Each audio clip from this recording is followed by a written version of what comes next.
আলহামদুলিল্লাহ, প্রশংসা আদায় করছি সেই মহান রবের, যিনি আমাদেরকে যখন গোটা বিশ্ব জুড়ে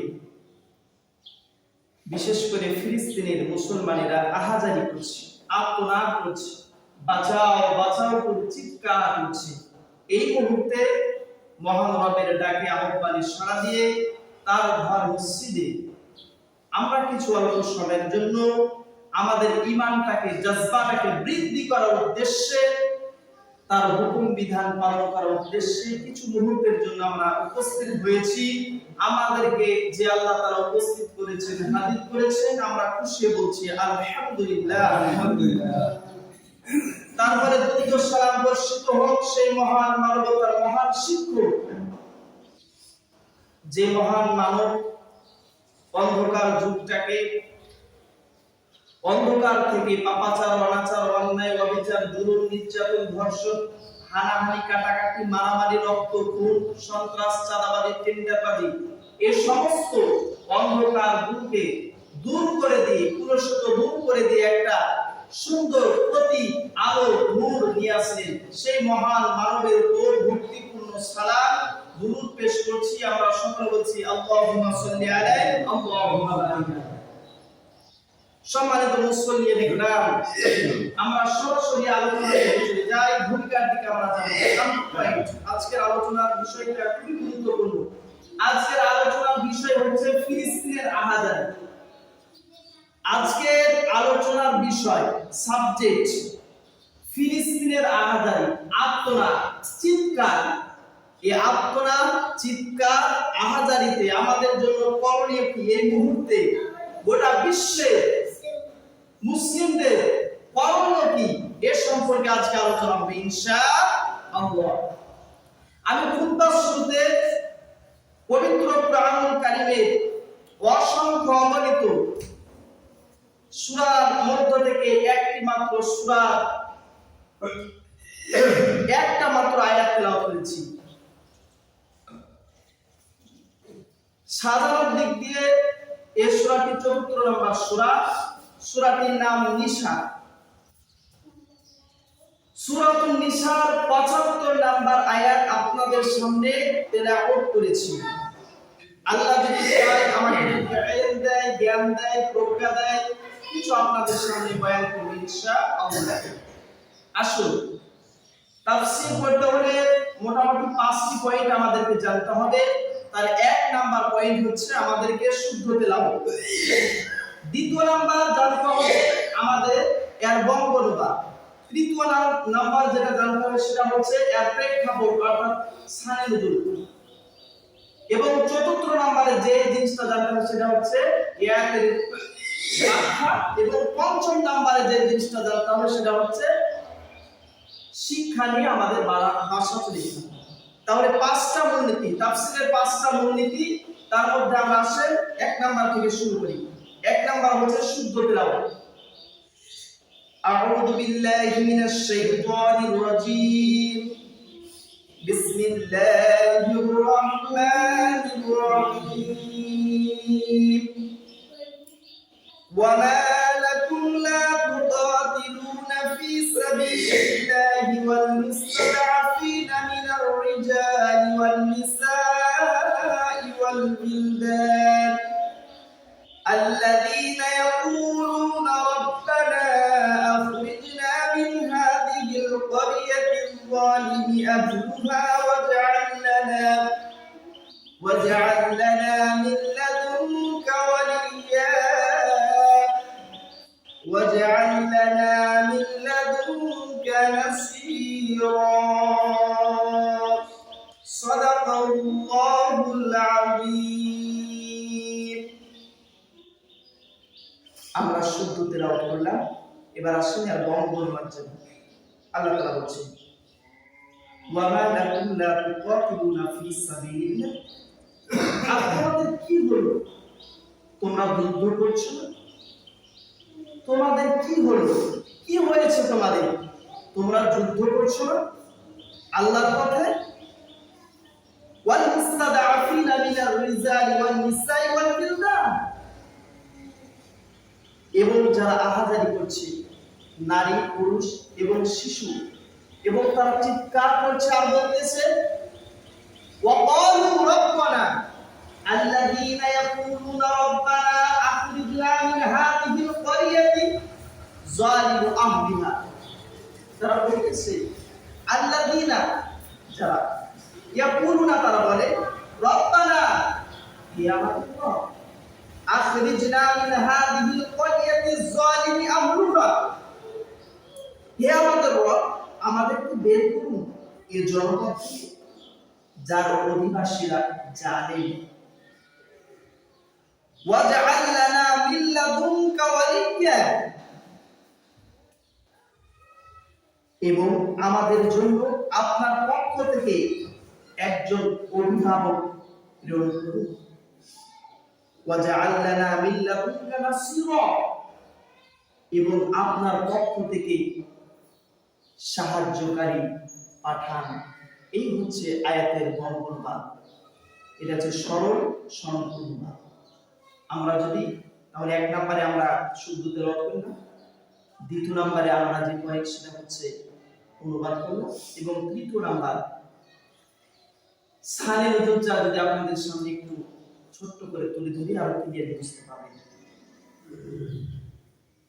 মক্কা থেকে যখন মদিনায় হিজরত করলেন, এমন মুহূর্তে কিছু সংখ্যক সাহাবী, নারী পুরুষ এবং শিশু, তারা আর্থিক, শারীরিক এবং মানসিক দিক দিয়ে তারা কিন্তু হিজরত করতে পারলেন না। এই রকম অবস্থা ওই সময় কাফেরেরা, যারা হিজরত করতে পারলো না, নারী পুরুষ শিশু, তাদের উপর কঠিন নির্যাতন শুরু করে দিল। এমন ভাবে নির্যাতন চালাতে শুরু করলো যে তাদের বাড়ি ঘর থেকে তাদেরকে বিতাড়িত করে দিচ্ছে, তাদেরকে থাকতে দিবে না। একবারে কঠিন তাদের উপর নির্যাতন, স্টিম রোলার চালাচ্ছে কাফেররা।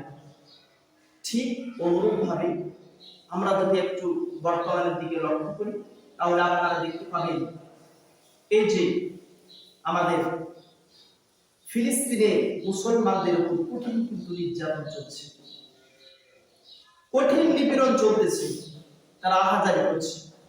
যখন এইরকম অবস্থা, দুরবস্থা, তখন নারী পুরুষ শিশুরা তারা ওই সময় বলেছিলেন, তারা দুইটা দোয়া করেছিলেন। জোরে বলেন কয়টা? দুইটা দোয়া করেছিলেন।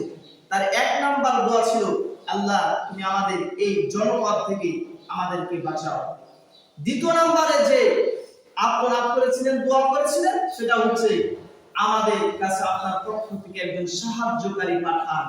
ঠিক অনুরূপ ভাবে আজকে ফিলিস্তিনের মুসলমানরা কিন্তু তারা একই ভাবে দোয়া করছে। কি দোয়া?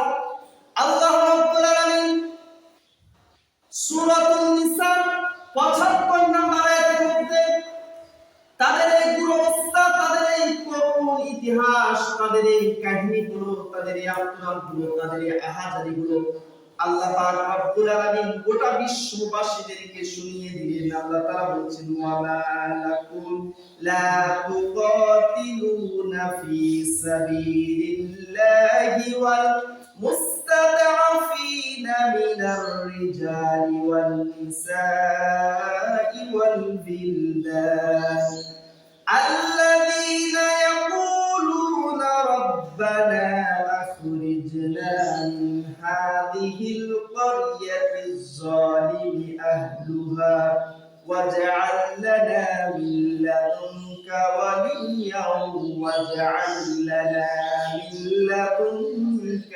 نصيرا. الله رب العالمين তদন্তকালের সময় আর বর্তমান প্রেক্ষাপট দেখবেন একবার মিলে যাবে। তাদের আত্মনাদ, তারা বর্তমান ফিলিস্তিনের মুসলমানদের যে আত্মনাদ তাদের এবং বর্তমান প্রেক্ষাপটের সঙ্গে একেবারে মিলে গেছে। আমি গতকাল রাত্রিবেলায় যখন একটা স্টাডি করলাম, আজকে ফজর নামাজের পর থেকে প্রায় 11টা পর্যন্ত শুধু আমি এটা নিয়ে খুব গবেষণা করেছি। গবেষণা করার পর আপনাদের সামনে আমি আলোকপাত করছি। তারা কি আত্মনাদ করেছিল, আর বর্তমান ফিলিস্তিনে তারা কি আত্মনাদ করছে আল্লাহ তাআলা তুলে ধরেছেন। ওয়াবালাকুল্লা তুকাতিলুনা ফি সাবিলিল্লাহ। আর তোমাদের কি হলো? তোমরা এখনো কেন বাসার মধ্যে বসে আছো? তোমরা কেন যুদ্ধ করছো না? কেন তোমরা জিহাদের ময়দানে অংশগ্রহণ করছো না? তোমাদের কানে কি আহাজারি শুনে নাই? তোমাদের কানে কি আত্মনাদ পৌঁছায় নাই? আর ফিলিস্তিনি মুসলমানদের উপর যেইভাবে নির্যাতন নিপীড়নের নিষ্ক্রিয় চালাচ্ছে ওই ইহুদিবাসীরা, ও মুসলমান তোমরা নাম ধরে বসে আছো, তোমাদের কাছে কি তোমাদের কর্ণকহরে কি এরকম আত্মনাদ পৌঁছায়নি? তারা কি বলতেছে? তারা বলছে আল্লাযীনা ইয়াকুলুনা রাব্বানা আখরিজনা, আল্লাযীনা তারা বলছে রব্বানা হে আমাদের রব, আখরিজনা মিন হাদিহিল ক্বরিয়াতিজ যালিমা বিহা, আয় আল্লাহ তাআলা ও আমাদের রব, ফিলিস্তিনে আজকে আমাদেরকে এই ইহুদিবাসীরা আমাদেরকে কঠিন নির্যাতন করছে, এই শহর থেকে এই জালেম শাসক থেকে তুমি আমাদেরকে আত্মরক্ষা করো। এইভাবে তারা চিৎকার করছে। আর তারা চিৎকার করে বারবার গোটা বিশ্বের মুসলমানদেরকে জানিয়ে দিচ্ছে কিয়ামতের দিন যদি তোমাদের কানেটা পৌঁছে যায়, আর কিয়ামতের দিন আমরা রব্বে কারীমের দরবারে তোমাদের বিরুদ্ধে মামলা দায়ের করব। তোমাদের বিরুদ্ধে আমরা মামলা দায়ের করব। আমাদের আহাজারি তোমরা কি শোনাই? তারা কত চিৎকার করে আত্মনাদ করে বলতেছে। আপনারা দেখেছেন ইন্টারনেট, যদি আমরা দেখি ইন্টারনেট দেখলে পারে চোখ আপনি অশ্রু ছাড়তে পারবেন, এমনি অটোমেটিকলি আপনার চোখ দিয়ে পানি একবারে ঝরঝর করে চলে যাবে। ছোট্ট ছোট্ট আপনারা দেখেছেন ছোট্ট ছোট্ট শিশুগুলোকে ছোট ছোট একেবারে তাদেরকে বুলেটের আঘাত দিয়ে তাদেরকে চিরবিদায় করে দিচ্ছে। কি অপরাধ! অপরাধটা কি তাদের? আল্লাহ তাআলা সেদিকে বলছেন তোমাদের কি আহাজারি তোমাদের কর্মকহরে আল্লাহ রাব্বুল আলামিন এবার ঘোষণা করে দিলেন উযিনা লিল্লাযীনা ইউকাতিলুনা বিআন্নাহুম যুলিমু ওয়া ইন্নাল্লাহা আলা নাসরিহিম লাকাদির। আল্লাহু আকবার। সূরা হজের 39 নম্বর আয়াতের মধ্যে আল্লাহ তাআলা ঘোষণা করছেন যুদ্ধের অনুমতি দেওয়া হবে। আল্লাহ তাআলা বলছে তোমাদেরকে যুদ্ধের অনুমতি দেওয়া হলো। ইসলামের প্রথম যুগে কিন্তু এই যুদ্ধের অনুমতি দেওয়া ছিল না।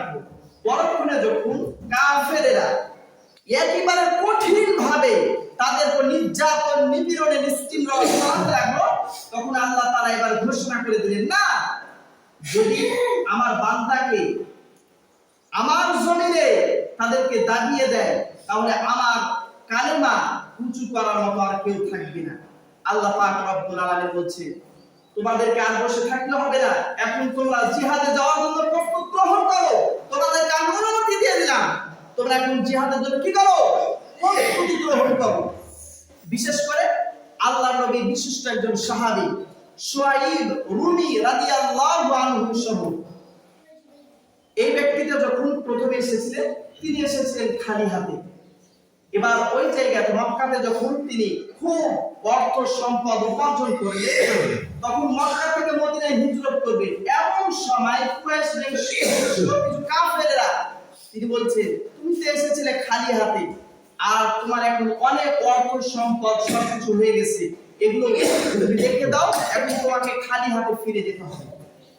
এইরকম ভাবে তাদেরকে বাড়ি ঘর ছাড়া করে দিলেন, তাদেরকে সম্পদ ছাড়া করে দিলেন, তাদেরকে নিঃস্ব করে কঠিন ভাবে নির্যাতন শুরু করে দিলেন। এই অবস্থায় আল্লাহ তাআলা বলছেন এখন না, তোমাদেরকে আর বসে থাকলে হবে না, বরঞ্চ এখন তোমাদেরকে কি করতে হবে? জিহাদের জন্য তোমাদেরকে কি করতে হবে? তোমাদেরকে প্রস্তুতি গ্রহণ করতে হবে। এরপর আল্লাহ তাআলা বলছেন আল্লাযীনা উখরিজু মিন দিয়ারিহিম বিগাইরি হাক ইল্লা আন ইয়াকালু রাব্বুনা আল্লাহ। সূরা হজের 40 নম্বর আয়াতের মধ্যে আল্লাহ তাআলা বলছেন তাদের অপরাধটা কি জানো? তাদের কিভাবে তাদেরকে নির্যাতন করছিল? তাদেরকে যাদেরকে নিজ বাড়ি ঘর থেকে অন্যায় ভাবে এমনিতে তাদেরকে বের করে দিচ্ছে। আর তাদের একটাই অপরাধ, তারা বলেছিল আমাদের একটাই অপরাধ, সেটা হচ্ছে আমাদের রবকে।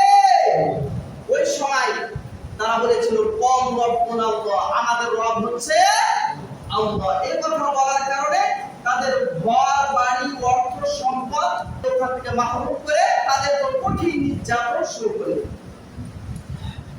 আল্লাহ পাক রব্বুল আলামিন আবার ঘোষণা করে দিলেন, ওয়ালাউ ইয়াশাআল্লাহু লানতাসারা মিনহুম ওয়ালাকিন লিয়াবলুয়া বা'দাকুম বিবা'দ। আল্লাহু আকবার। সূরা মুহাম্মাদের 31 নম্বর আয়াতের মধ্যে আমরা পড়ছি, আল্লাহ ইচ্ছা করলে নিজেই তাদেরকে দমন করতে পারতেন। আল্লাহ যদি ইচ্ছা করতেন তাহলে মুসলমানদেরকে যারা কাফিররা যেভাবে নির্যাতন করছে, আজকে ফিলিস্তিনে যেভাবে নির্যাতন নিপীড়ন নিষ্ঠুরতা চালাচ্ছে, আমরা অনেকে বলছি আল্লাহ এখনো কেন ফিলিস্তিনিদের এত অত্যাচার নির্যাতন আল্লাহকে দেখতে পাচ্ছেন না? অবশ্যই আল্লাহ তাআলা বলছে আল্লাহ যদি ইচ্ছা করে তাহলে পারে তাদেরকে কি নিষ্পেষিত করতে পারে না? কথা বলে পারে কি পারে না? পারে। কিন্তু আপনি দেখবেন যে যত পারে তাদেরকে সায়স্তা করার জন্য ছোট্ট ছোট্ট জিনিস দিয়ে পৃথিবীর একটা ইতিহাস করে যায়। কথা বলে মুসলমান ঠিক কিনা? নমরুদকে দেখেন না? নমরুদকে মাত্র কি একটা ল্যাংড়া মশা দিয়ে কি করে দিয়েছে? সাইজ করে দিয়েছে। ফেরাউনকে চুবাইয়া কি করেছে? পানি খাইয়ে বিদায় করে দিয়েছে। কারুনকে কি মাটির মধ্যে দাবিয়ে দিয়েছে, জমিনের মধ্যে কি করে দিয়েছে? দাবিয়ে দিয়েছে। যে যত বড় জালিম তাদেরকে সায়স্তা করার জন্য মাত্র কি ছোট্ট ছোট্ট জিনিস দিয়ে দুনিয়ার উপরে একটা ইতিহাস তৈরি করে যিনি দিয়েছেন তিনি কে? বর্তমানে আমরা 2024 সালে 5 আগস্ট স্বৈরাচার ছাত্র আন্দোলনের মধ্যে তাকে নিধন করে দিয়েছে। কথা বলেন মুসলমান ঠিক কিনা? তো সে আল্লাহ পাক রব্বুল আলামিন ইচ্ছা করলে ফিলিস্তিনে যে মুসলমানদের উপর নির্যাতন চলছে, ওই আল্লাহ পাক রব্বুল আলামিন তাদেরকে শেষ করতে পারে কি পারে না? কথা বলে। কিন্তু আল্লাহ তাআলা বলছেন না, আমি এটা তাদেরকে নিধন করবে ছোট্ট ছোট্ট আমার বাহিনীরা, ছোট্ট ছোট্ট আমার সেনাবাহিনীরা। আর এটা ইতিহাস থেকে যাবে। আর এটা থেকে যারা শিক্ষা নিতে পারবে না তাদের জন্য দুর্ভাগ। কথা বলে মুসলমান ঠিক কিনা? এরপর আল্লাহ তাআলা বলছেন তাদের অপরাধটা কি শুনো। আল্লাহ রাব্বুল আলামিন আরো ক্লিয়ার করে দিচ্ছেন, ওয়া মা নাকামু মিনহুম ইল্লা আইয়ুমিনু বিল্লাহিল আজিজিল হাকীম। আল্লাহু আকবার। ওদের অপরাধ হচ্ছে একটাই, তারা ঈমান এনেছে কার প্রতি? আল্লাহর প্রতি। তারা মুমিন, এটাই হচ্ছে তাদের কি অপরাধ। আল্লাহ পাক রব্বুল আলামিন বলেন মুসলিম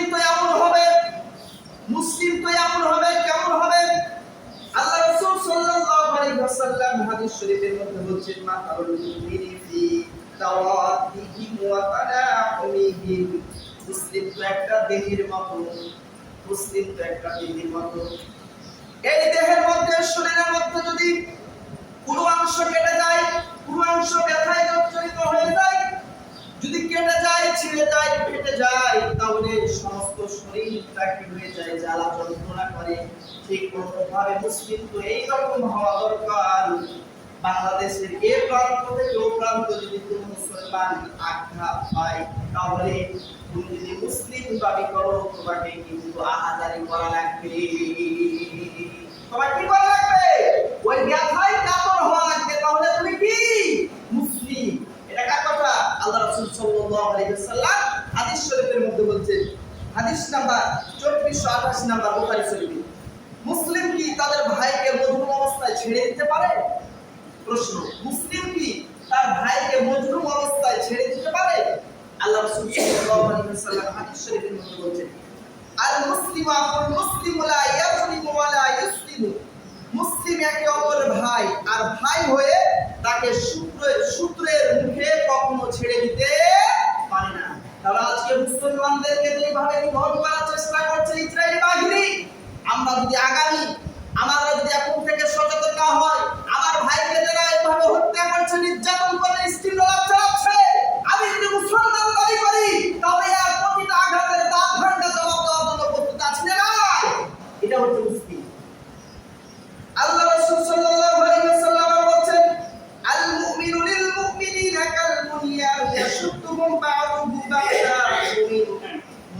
তারা পরস্পরের দেওয়ালের মতো, যার এক অংশ অপর অংশ শক্তির ভাই।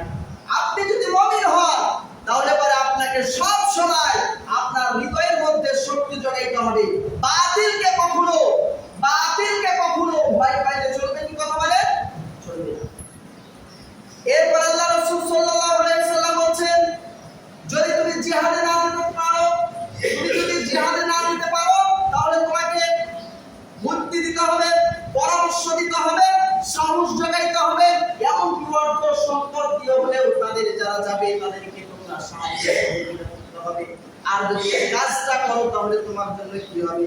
আল্লাহ রাসূল সাল্লাল্লাহু আলাইহি ওয়াসাল্লাম তিনি বলেন, আজকে বর্তমানে ফিলিস্তিনে যে অবস্থা চলছে, জিহাদের জন্য যে কোনো মুহূর্তে ডাক আসতে পারে।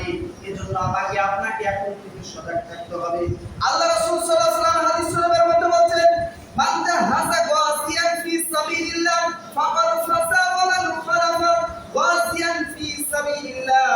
যে ব্যক্তি যুদ্ধে গমনকারী মুজাহিদকে যুদ্ধের প্রস্তুতির জন্য সাহায্য সহযোগিতা করবে, বুদ্ধি দিয়ে হোক, শক্তি দিয়ে হোক, সম্পদ দিয়ে হোক, যেইভাবে ইচ্ছা সেইভাবে হোক, যদি এইটা করতে পারে তাহলে ওই ব্যক্তিটা জিহাদে যে পরিমাণে সওয়াব হবে, আল্লাহ পাক রব্বুল আলামিন ওই বান্দার আমলনামাতে ওই পরিমাণে সওয়াব লিপিবদ্ধ করে দেবেন। সুবহানাল্লাহ।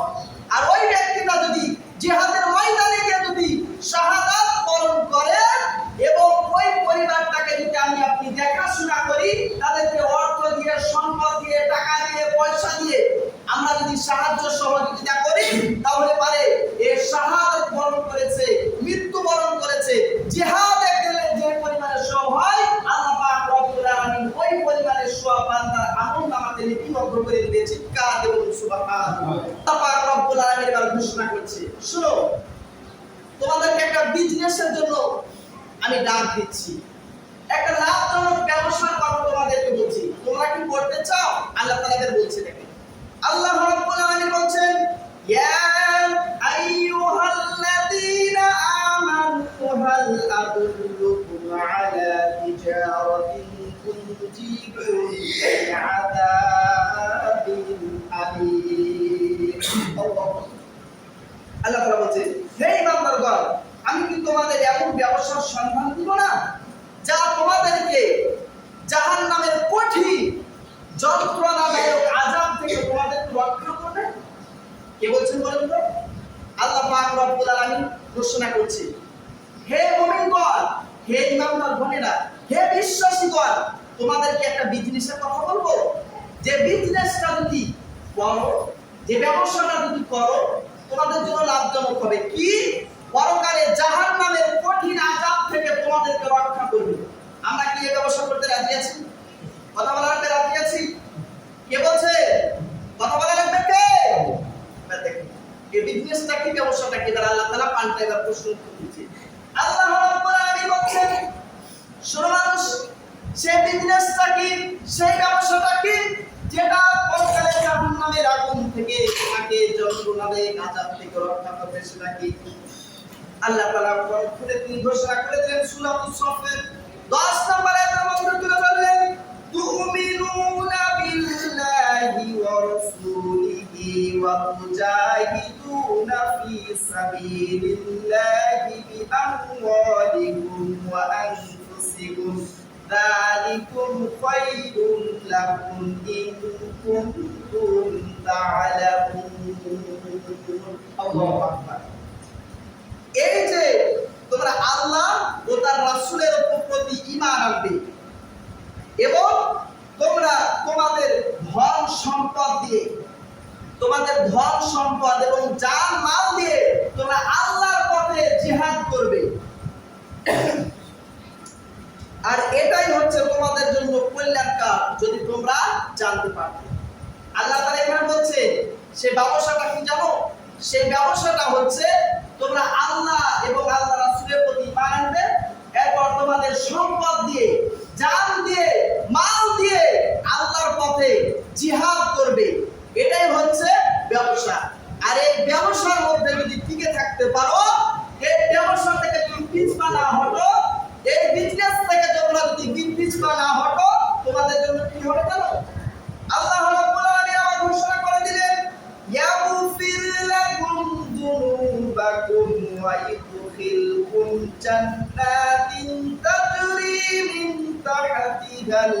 أنهار ومساكن طيبة في جنات عدن الله أكبر আল্লাহ তাআলা বলছেন আল্লাহ তোমাদের পাপগুলোকে ক্ষমা করে দিবেন জোরে বলেন সুবহানাল্লাহ যদি এই বিজনেসটা এই ব্যবসাটা করো তাহলে তোমাদের জন্য কি হবে জানো ইয়াগফির লাকুম ইয়াগফির মুজারে বর্তমান ভবিষ্যৎ প্রেজেন্ট ফিউচার জামুন এক বছর জুলুম হচ্ছে বহু বছর তোমাদের পাপগুলোকে আল্লাহ পাক রব্বুল আলামিন ক্ষমা করে দিবেন এরপর ওয়াইদুখিলুকুম জান্নাত এবং তোমাদেরকে এই বিজনেস করার জন্য এই ব্যবসা করার জন্য এই মাঠে ময়দানে টিকে থাকার জন্য আল্লাহ পাক রব্বুল আলামিন তোমাদেরকে জান্নাত দিয়ে জোরে বলেন সুবহানাল্লাহ এই জান্নাতের তলদেশ দিয়ে নহর প্রবাহিত জোরে বলেন সুবহানাল্লাহ তাহলে এই বিজনেসে এই ব্যবসায় আমরা কি রাজি আছি কথা বলেন আল্লাহ তাআলা আমাদের কবুল করুন সকলে বলছি আল্লাহুম্মা আমিন হে মুমিন তুমি তো আল্লাহর সাথে জান মাল দিয়ে দিয়েছো এটা ওয়াদা করে দিয়েছো আল্লাহ রাব্বুল আলামিন ঘোষণা করে দিলেন ইন্নাল্লাহা আশতারা মিনাল মুমিনিনা আনফুসাহুম ওয়া আমওয়ালাহুম বিআন্না লাহুমুল জান্নাহ আল্লাহু আকবার আল্লাহ তাআলা বলেন ইন্নাল্লাহা নিশ্চয় আল্লাহ ইশতারা ক্রয় করে নিয়েছে মিনাল মুমিন মুমিনদের কাছ থেকে আনফুসাহুম তাদের জান ওয়া আমওয়ালাহুম এবং তাদের মাল বিআন্না লাহুমুল জান্নাহ বিনিময়ে তাদের জন্য রেখেছেন জান্নাত চিৎকার দেব সুবহানাল্লাহ আল্লাহ তাআলা ব্যবসা কিনা করতে চান আল্লাহ তাআলা কি করতে চান বলেন তো ব্যবসা কিনা করতে চান তাহলে পরে ব্যবসা কিনা করতে হলে শর্ত হচ্ছে চারটি জোরে বলেন কয়টি কথা বলা লাগবে কয়টি চারটি আর এক নাম্বার ভালো করে দেখেন এক নাম্বার হচ্ছে একটা ক্রেতা লাগবে বেচা কিনা করতে হলে ক্রেতা লাগবে বলেন ক্রেতা দুই নাম্বার হচ্ছে বিক্রেতা লাগবে তৃতীয় নাম্বার হচ্ছে একটা সম্পদ হওয়া লাগবে বা পণ্য হওয়া লাগবে এবং চতুর্থ নাম্বারে যে জিনিসটা লাগবে সেটা হচ্ছে মূল্য হওয়া লাগবে এই সম্পদটা এই পণ্যটার মূল্য হওয়া লাগবে তাহলে কয়টি শর্ত বলেন তো চারটি আল্লাহ তাআলা বলেন ইন্নাল্লাহা নিশ্চয় আল্লাহ ইশতারা তিনি ক্রয় করতে চান কে ক্রয় করবেন বলেন তো আল্লাহ এরপর বলছে মিনাল মুমিনিন মুমিনের কাছ থেকে মুমিন কারা বলেন তো মুমিন হচ্ছে আমরা যারা আল্লাহকে না দেখে কি করেছি বিশ্বাস করেছি পরকাল জান্নাত জাহান্নাম সবকিছুকে আমরা না দেখে কি করেছি বলেন তো বিশ্বাস করেছি আমরা কি মুমিন তাহলে বলে নিশ্চয় আল্লাহ ক্রয় করে নিতে চান মিনাল মুমিনিন মুমিনের কাছ থেকে আমাদের কাছ থেকে ক্রয় করতে চান ক্রেতাকে বলেন তো কথা বলেন ক্রেতাকে আল্লাহ ক্রেতা হচ্ছে আল্লাহ আমাদের কাছ থেকে কিনতে চান কি কিনতে চান এটাকে আনফুসাহুম আমাদের জান কি বলেন তো আমাদের জান ওয়া আমওয়ালাহুম এবং আমাদের সম্পদ আমাদের কি সম্পদ বিআন্না লাহুমুল জান্নাহ কিসের বিনিময়ে জান্নাতের বিনিময়ে তাহলে আমাদের জান এবং মালটা কিসের বিনিময়ে বলেন তো জান্নাতের বিনিময়ে কিসের সঙ্গে আল্লাহ পাক রব্বুল আলামিন আল্লাহ তাআলা আমাদের জান চেয়েছে আমাদের মালটা চেয়েছে শুধু জান দিব এটা হবে না মালও দেওয়া লাগবে কথা বলেন মুসলমান ঠিক কিনা তাই আল্লাহ তাআলা যেহেতু আমাদের কাছ থেকে করে নিয়েছে এই জান এবং মাল কার বলেন তো কথা বলা লাগবে জান এবং মাল কার এই জানটা কি আমার মাল যে সম্পদ উপার্জন করেছিল কি আমার তাহলে পরে কার রাস্তায় খরচ করা লাগবে আল্লাহ তো কিনেই নিয়েছেন খরচ আপনি কি করবে আল্লাহ তো আমাদের কাছ থেকে নিয়েই নিয়েছে অনেক আগেই নিয়েছে তাহলে পরে এখনো কেন জানের এত দরদ মালের এত সম্পদের কেন এত দরদ আল্লাহ তাআলা আমাদের কাছে আমানত রেখেছেন কি রেখেছেন বলে আমানত এগুলো রেখেছেন যে কোনো মুহূর্তে আল্লাহ তাআলা চাইলে আমরা দিতে রাজি আছে বলে প্রস্তুত আছি না ইনশাআল্লাহ এই যে বর্তমানে ফিলিস্তিনে যেভাবে নির্যাতন ফিলিস্তিনিরা চালাচ্ছে যে কোনো মুহূর্তে আমাদেরকে জিহাদের ময়দানে ঝাঁপিয়ে পড়তে রাজি আছে আমরা কথা বলে আল্লাহ তাআলা আমাদের কবুল করেন সকলে বলছি আল্লাহুম্মা আমিন এরপর আল্লাহ রাব্বুল আলামিন ঘোষণা করে দিলেন এই মুমিন কখনো মানুষকে ভয় পায় না এই মুমিন কখনো কারো চক্ষু রাখলে ভয় পায় না বাতিল পক্ষকে ভয় পায় না আল্লাহ রাব্বুল আলামিন ঘোষণা করছেন আল্লাযীনা ক্বালা লাহুমুন নাসু ক্বাদ জামাউ লাকুম ফাখশাউহুম ফাযাদাহুম ঈমানান ওয়া ক্বালু হাসবুনাল্লাহু ওয়া নি'মাল ওয়াকিল। আল্লাহু আকবার। যাদেরকে মানুষেরা বলছিল নিশ্চয় লোকেরা তোমাদের বিরুদ্ধে সামনে অগ্রসর হতে আসছে, যখন জিহাদের ময়দানে এই আয়াতটা যখন নাযিল হয়, আমি সংক্ষিপ্ত আকারে বলছি, উহুদ যুদ্ধের দিন রাসূল সাল্লাল্লাহু আলাইহি ওয়াসাল্লাম আহত হয়েছিলেন কিছু কারণে ওইদিকে যাচ্ছি না। মুশরিকেরা এই অবস্থা যখন রাসূল সাল্লাল্লাহু আলাইহি ওয়াসাল্লাম যখন আহত হলেন, মুশরিকেরা এই অবস্থায় চলে গেল। চলে যাওয়ার পর আল্লাহ রাসূল সাল্লাল্লাহু আলাইহি ওয়াসাল্লাম মনে মনে চিন্তা করলেন যে কোনো মুহূর্তে আবার মুশরিকরা কি ফিরে আসতে পারে। এজন্য আল্লাহ রাসূল সাল্লাল্লাহু আলাইহি ওয়াসাল্লাম বলেন, কি আছো এই মুশরিকদের কিছু ধাওয়া করবে। এভাবে করে 1-2 করতে করতে তারা এটার জন্য এই ধাওয়া করার জন্য সকলে এক এক করে প্রতিযোগিতা করবে। যদি বলেন সুবহানাল্লাহ। তো উহুদের ময়দানে বিশাল ঘটনা, সেদিকে যাব না। আল্লাহ পাক রব্বুল আলামিন বলছেন তোমরা শুধু চেষ্টা করো, কাজটি আমি আল্লাহ পাক রব্বুল আলামিন সহজ করে দেব। ওয়া মা রামাইতা ইয রামাইতা ওয়ালাকিন্নাল্লাহা রামা। আল্লাহু আকবার। হে নবী, তুমি যখন নিক্ষেপ করেছিলে তখন তা তুমি নিক্ষেপ করনি, বরং আল্লাহই নিক্ষেপ করেছিল। জোরে বলেন সুবহানাল্লাহ। এই আয়াতটা তখন নাযিল হয় বদর যুদ্ধের দিন। রাসূল সাল্লাল্লাহু আলাইহি ওয়াসাল্লাম এক মুষ্টি মাটি দিলেন। এর ইতিহাসে গেলে পরে 3 মুষ্টি নিয়েছে, একবার ডানে, একবার বামে, একবার পিছনে। যখন এই মুষ্টি ছিটিয়ে দিলে প্রতিটা কাফেরদের, মুশরিকদের চোখের মধ্যে যিনি ঢুকিয়ে দিলেন তিনি কে? আল্লাহ পাক রব্বুল আলামিন। সে কথা বলছে যে তোমরা যদি চেষ্টা করো, তোমরা যদি অটল থাকো, তোমরা অটল থেকে যদি চেষ্টা করো, কাজটাকে সহজ আমি আল্লাহ পাক রব্বুল আলামিন করে দেব। জোরে বলেন সুবহানাল্লাহ। এরপর আল্লাহ তাআলা বলছেন মুমিনগণ তোমরা হতাশ হয়ো না, চিন্তিত হয়ো না, তোমাদের বিজয় আসবে, তোমরা টেনশন করো না। আল্লাহ তাআলা বলছেন ওয়ালা তাহিনু ওয়ালা তাহসানু ওয়া আনতুম আ'লাউনা ইন কুনতুম মুমিনিন। হে মুমিনগণ তোমরা হতাশ চিন্তিত হয়ো না, তোমরা প্রকৃত মুমিন হলে তোমরাই বিজয়ী হবে। জোরে বলেন সুবহানাল্লাহ। আল্লাহ পাক রব্বুল আলামিন প্রথম বললাম উহুদ যুদ্ধের দিন প্রথমে আল্লাহ পাক রব্বুল আলামিন মুসলমানদের কি দিয়েছিলেন? জয়লাভ। পরপরে তারা কিছু ভুল ত্রুটির কারণে তারা আল্লাহ রাসূল সাল্লাল্লাহু আলাইহি ওয়াসাল্লাম তাদেরকে বলেছিলেন তোমাদেরকে যে সেনাপতি দায়িত্ব দেওয়া হলো, এই যে এই গিরিপথ থেকে, উহুদের এই পথ থেকে আমি যতক্ষণ পর্যন্ত তোমাদেরকে এখান থেকে না ফিরে আসতে বলবো ততক্ষণ পর্যন্ত ওই স্থান তোমরা ত্যাগ করো না। কিন্তু যখন গনিমতের মাল নিয়ে কাড়াকাড়ি শুরু হয়ে গেল, এই মুহূর্তে আব্দুল্লাহ ইবনে জুবাইর রাদিয়াল্লাহু আনহু 50 জন ছিলেন। এই 50 জনের মধ্যে 40 জন তিনারা গনিমতের মাল নেওয়ার জন্য চলে গেলেন। আর এদিকে বাকি আছে কয়জন? মাত্র 10 জন। আর এদিকে হচ্ছে খালিদ বিন ওয়ালিদ তখন কিন্তু কি মুসলমান হয় নাই।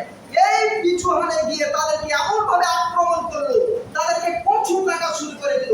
এই রকম দেখা পরে আরো যারা ছিল তারা তো হতাশ হয়ে গেল, চিন্তিত হয়ে গেল। আর আল্লাহ পাক রব্বুল আলামিন বলছেন তোমরা এই রকম সিচুয়েশন দেখে তোমরা হতাশ হয়ো না, চিন্তিত হয়ে না, তোমরা অটল থাকো, আমি আল্লাহ পাক রব্বুল আলামিন তোমাদেরকে বিজয় দান করব। জোরে বলেন সুবহানাল্লাহ। আর তোমরা ইহুদি খ্রিস্টানদেরকে বন্ধু বানিও না। তোমরা কি করো না? ইহুদি খ্রিস্টানদেরকে কি করো না?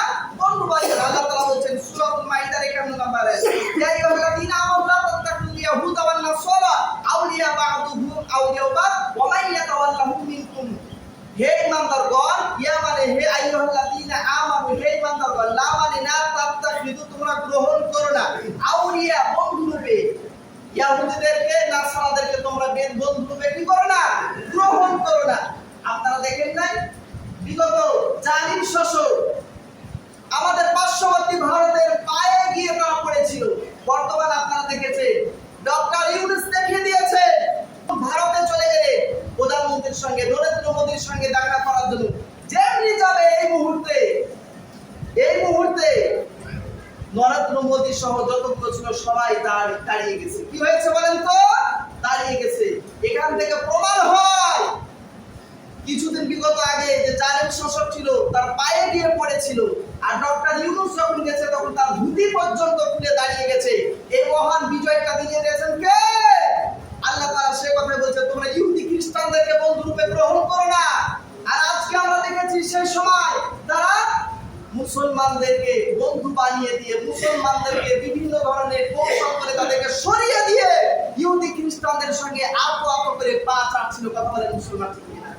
এরপর আল্লাহ তাআলা বলছেন, ওয়ালান তারুদা আনকাল ইয়াহুদা ওয়ালান নাসারা হাত্তা তাত্তাবি'a মিল্লাতাহুম কুল ইন্না হুদাল্লাহি হুয়াল হুদা। আল্লাহু আকবার। ইহুদি ও নাসারা তোমাদের প্রতি কিছুতেই খুশি হতে চাই না। শুধু খুশি হতে চাই এমনিতেই না, তাদেরকে কিছু দেওয়া লাগবে, তাহলে তারা খুশি হবে। তাদের ধর্মের অনুসরণ করতে হবে, তাহলে মানে তারা খুশি হবে। আপনারা দেখেন না, আপনারা দেখেছেন না, দেখেছেন ইন্টারনেটের মাধ্যমে, বিগত বছরে দেখেছি তারা যখন ওই দাদা বাবুদের সঙ্গে সাক্ষাৎ করতে গেছে, মাথায় তিলক যতক্ষণ পর্যন্ত না দিয়েছে ততক্ষণ পর্যন্ত প্রবেশ করতে পারে না। কথা বলেন মুসলমান ঠিক কিনা? আর বিগত অন্তর্বর্তীকালীন সরকার ডক্টর ইউনূস যখন ওই জায়গার মধ্যে ওই সিচুয়েশনে গেছে, মাথার মধ্যে দিয়েছে কি? মাথার মধ্যে কি? আর এর আগে তাদের ধর্মের অনুসরণ করে মাথার মধ্যে, কপালের মধ্যে তিলক লাগিয়ে কি করতে হতো? ঢুকতে হতো। আর ডক্টর ইউনূস মাথার মধ্যে দিয়েছে কি? টুপি। আল্লাহ তাআলা সে কথা বলছে, ওরা ইহুদি খ্রিস্টানেরা তখনই খুশি হয় যখন তাদের ধর্মের অনুসরণ করা হয়। আর ডক্টর ইউনূস বুঝিয়ে দিয়েছেন, এখানে কোনো ধর্ম বর্ণ নির্বিশেষে কোনো কিছু চলবে না, বরঞ্চ আমার রব আল্লাহ পাক রব্বুল আলামিন যে বিধান দিয়েছে, এই বিধান মোতাবেক যদি তুমি জীবন যাপন করো, তাহলে তোমার কোনো জায়গায় তোমাকে আটকাবে না, বরঞ্চ তোমার এই মাথাটাকে উঁচু করে সব জায়গাতে আল্লাহ পাক রব্বুল আলামিন বিজয়ী দান করবে। চিৎকার করে সুবহানাল্লাহ। আল্লাহ তাআলা আমাদের বুঝার এবং আমল করার তৌফিক দান করুন। সকলে বলছে আল্লাহুম্মা আমিন। সম্মানিত মুসলিম একরাম, আপনারা দেখেছেন বর্তমানে যে ফিলিস্তিনের অবস্থা, দেখে মানে দেখার মতোই না, তাদেরকে কিভাবে নির্যাতন, নীতি শৃঙ্খলা চালাচ্ছে। আমরা যেভাবে পারবো, যেইভাবে পারবো আমরা সাহায্য সহযোগিতার হাত বাড়িয়ে দেবো। আল্লাহ তাআলা আমাদের বুঝার এবং আমল করার তৌফিক দান করুন। ওয়া আলহামদুলিল্লাহি রাব্বিল আলামিন। আসসালামু আলাইকুম ওয়া রাহমাতুল্লাহি ওয়া বারাকাতুহু।